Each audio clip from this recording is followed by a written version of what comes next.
After serving in my role as Troop Eagle Coordinator, Eagle Coach for a number of years, I like to talk to Scouts as they go through the ranks, and just find out what it is exactly that led them to the Scouting program and what it is that they see in Scouts that wants them to continue.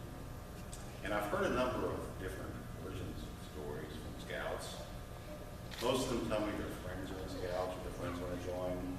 Many of them tell me it was their mom or their dad who just had a brother who was involved in Scouts. Many of them, you'd be surprised at this, many of them were just impressed by wearing the uniform. And they thought that uniform was impressive and they wanted to wear that. But there's other exceptions. And I got a story that I want to share with you today. I think it's particularly important that I share the story of this young lady. And I'm going to read it to you because I'm not sure I can tell it as well. A number of years ago, a young lady owned a landscape business in Chicago. One of her employees was a friend and a young lady named Danielle, who was about 20 years old. One very hot spring day in 1989, Danielle was mowing the lawn with a riding tractor. In a split second, she was thrown off the tractor, and only a moment later, she was heard screaming and yelling. And this young lady and the crew came running to the backyard and saw she was hopeless. The tractor had run over her left arm, and on its way to the tree line in the back of the yard, the scene quickly turned chaotic and frantic. Then quickly, this young lady sprang into action, directing one crew member to stop the tractor, another crew member to stay and keep Danielle calm while she went to call 911 on her cell phone. Hurting all the yelling and screaming and chaos going on, a young man, a stranger, came running from nowhere. This young man was quiet, calm, and it was readily apparent that he knew exactly what he was doing and what needed to be done.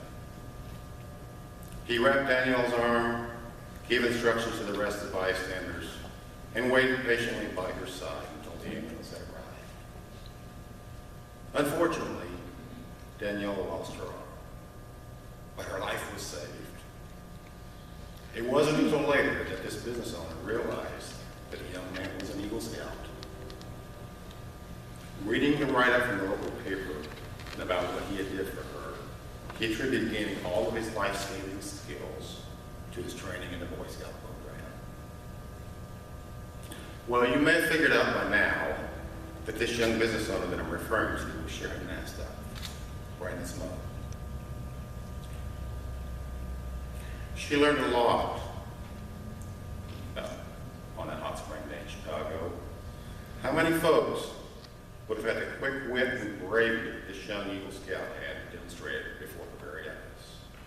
Right then and there, she knew that if ever she had a son, she would want him to have the training and skills to do what that young man did that day in Chicago. Fast forward about 20 years. With a young scout of her own, she knew that all these activities they do in scouting, like the whittling chip, fireman's tote, merit badges, first aid, and then they always come home dragging their wet and muddy clothes and laundry to her to wash them on. Well, it was all worth it. She realizes because she remembers well how that young scout responded 20 years ago in Chicago, just as he had been trained to do, to save the life of her friend. She knows that it is well worth it and all the effort and encouragement from those early years of scouting, because as a mother of an Eagle Scout, she is confident that her son will be well prepared for whatever challenges face him. It is with an honor and pride that she can today call her son Eagle Scout. Thank you, Sharon. Sharon, that story. I would now like to introduce Troop 86 Eagle Scout, Mr. Jesse Miller.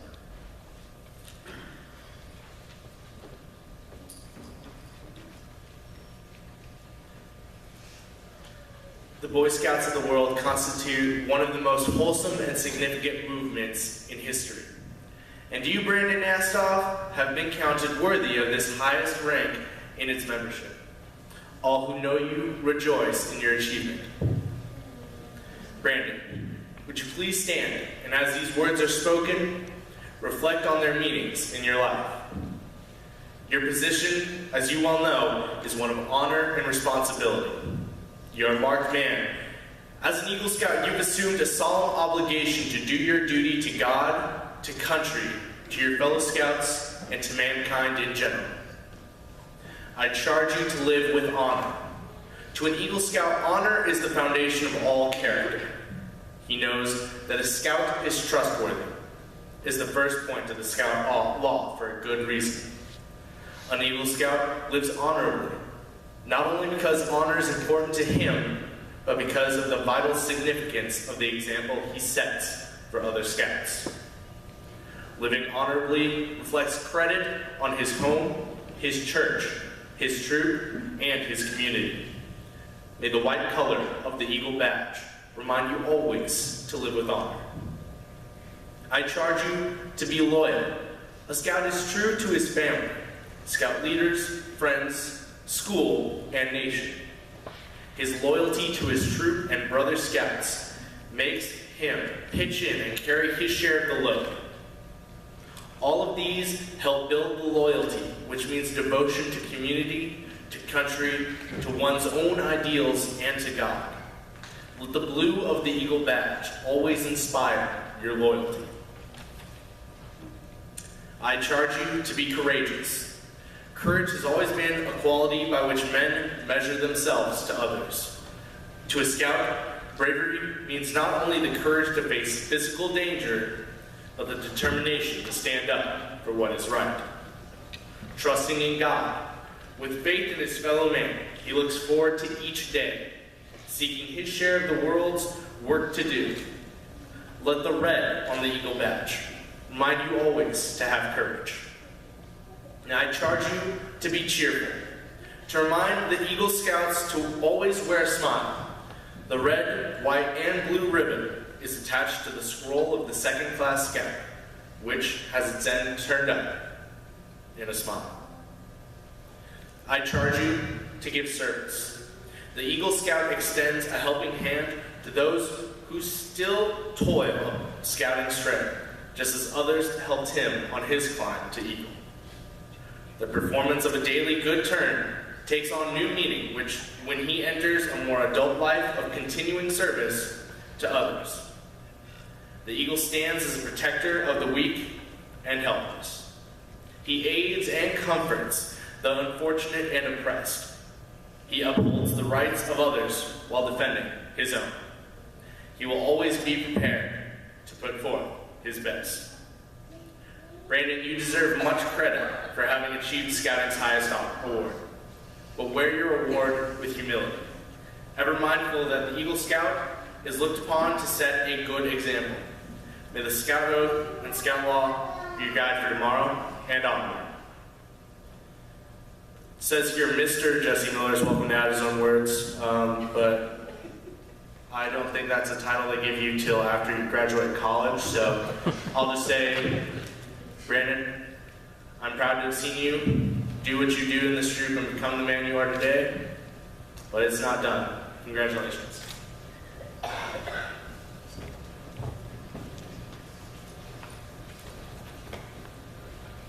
I would now like to introduce Brandon's grandmother, Adrian Nastav, to read the Eagle Scout citation.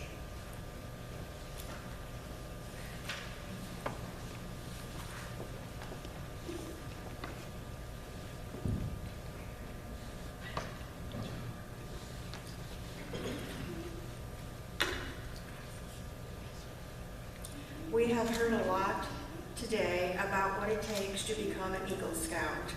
Now I'd like to share with you a little bit about this young man we are here to honor today. Brandon, I don't know if you've had time to reflect on all of this, but you've had an incredibly eventful last 9 years. I'd like to share this whirlwind of accomplishments with you and the others today. Brandon started down the scouting trail as a tiger cub as a first grader at Liberty View Elementary when he joined PAC 3241 in 2004, just 9 short years ago. As a Tiger Cub, he made many friends, including Corey Johnson, Nathan Norris, Ethan Stoltz, Mitchell Sutton, and Jacob Block. 5 of the boys, Corey, Nathan, Ethan, Mitchell, and Brandon, all continued down Scouting's trail to this day.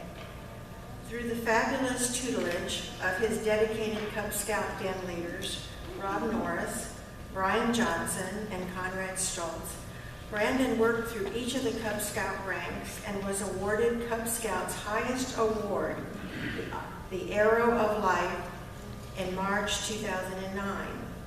Brandon and his Cub Scout peers visited many Boy Scout troops before crossing over to Troop 86 in the spring of 2009. Along with the other boys from his Cub Den, it was agreed that they would form the Shark Patrol in Troop 86. That first year in Boy Scouts was very eventful, as Brandon and his friends attended many campouts and quickly advanced together through the ranks of Scout, Tenderfoot, Second Class, and First Class.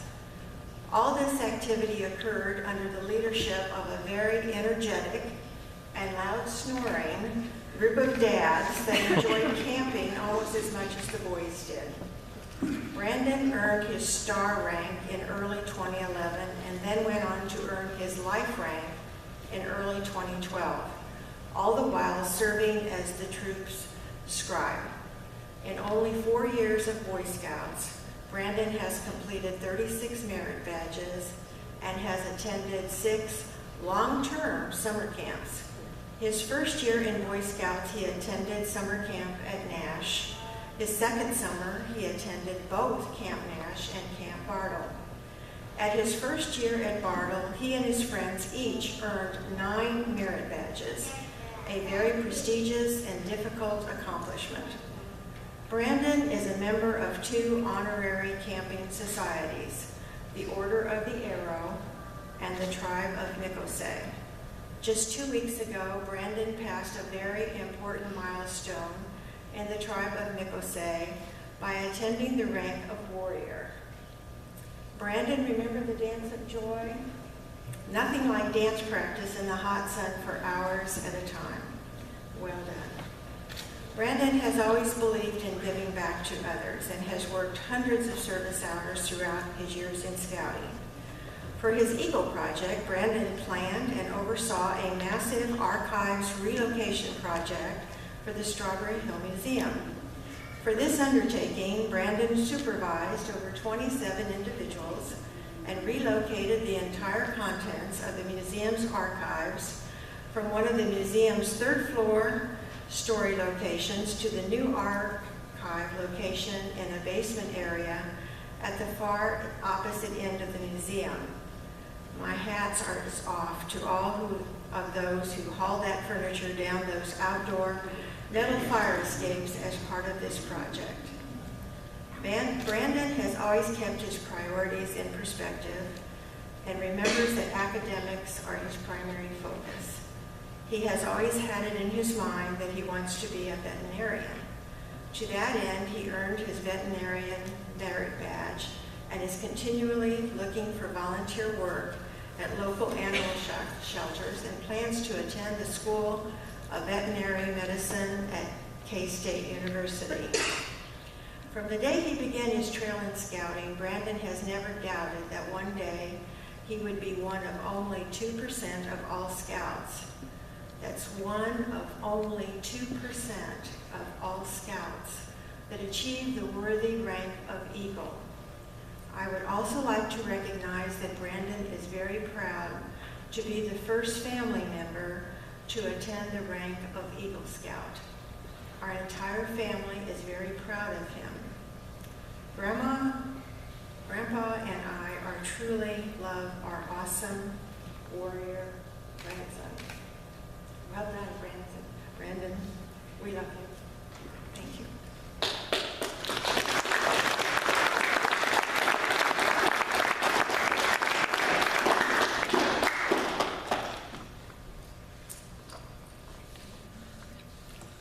Troop 86 Scoutmaster, Rob Norris, please come forward for the presentation of the Eagle Award.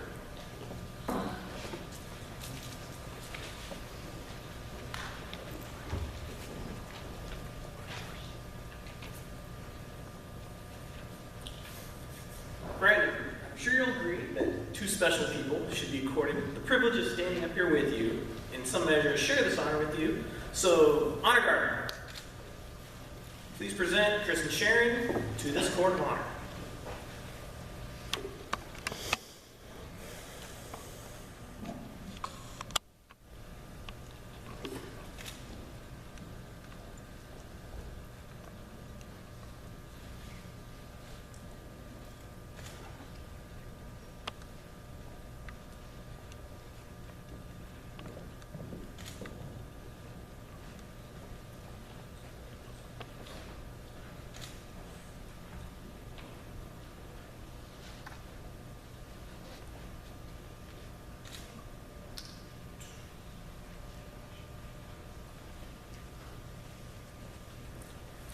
Sharon, please pin this badge on your son's chest so the world may know that he is now an Eagle Scout.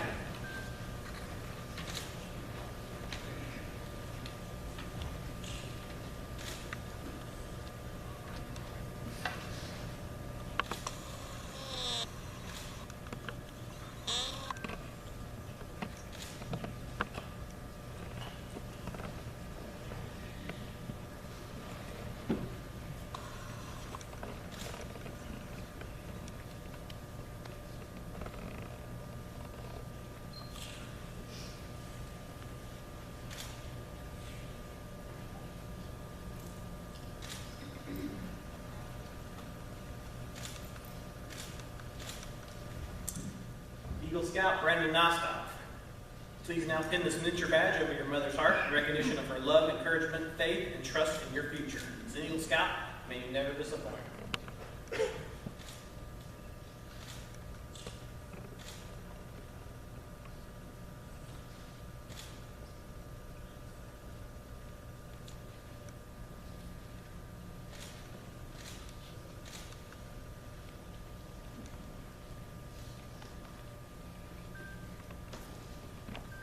Chris, please place this neckerchief around your son's neck to tell the world that you will continue to support him as he grows into a man.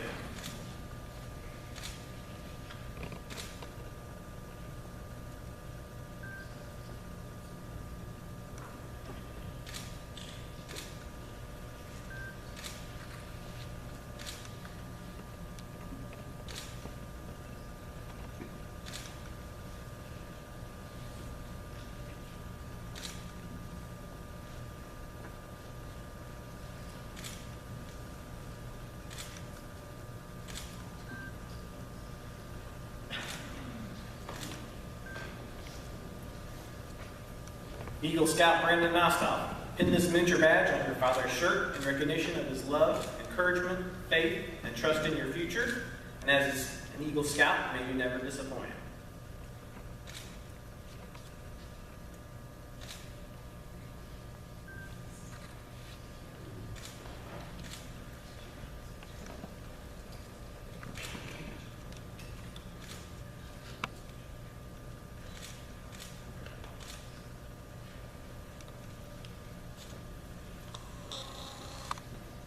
Brandon, there's one candle not yet lit on your trail to Eagle. Chris and Sharon, would you please stand by his side so that the last candle on the Eagle Trail may be lit.